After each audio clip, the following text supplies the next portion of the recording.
Welcome to Sativo Saturday, everyone. Today we have a cocktail full of candy cane wishes and mistletoe kisses. Hi, I'm George Lally, and today we're going to be making a Santa's Little Helper. We're going to start with a ½ ounce of candy cane honey syrup, a ½ ounce of house spice pomegranate, and a ½ ounce of fresh lemon juice. It's 1½ ounces of El Sativo Blanco tequila. And we'll top it off with 4 ounces of steaming hot filtered water. And give it a little stir.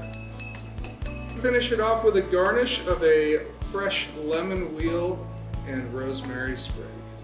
Cheers. Happy holidays. Perfect for an afternoon cocktail. Oh, yeah.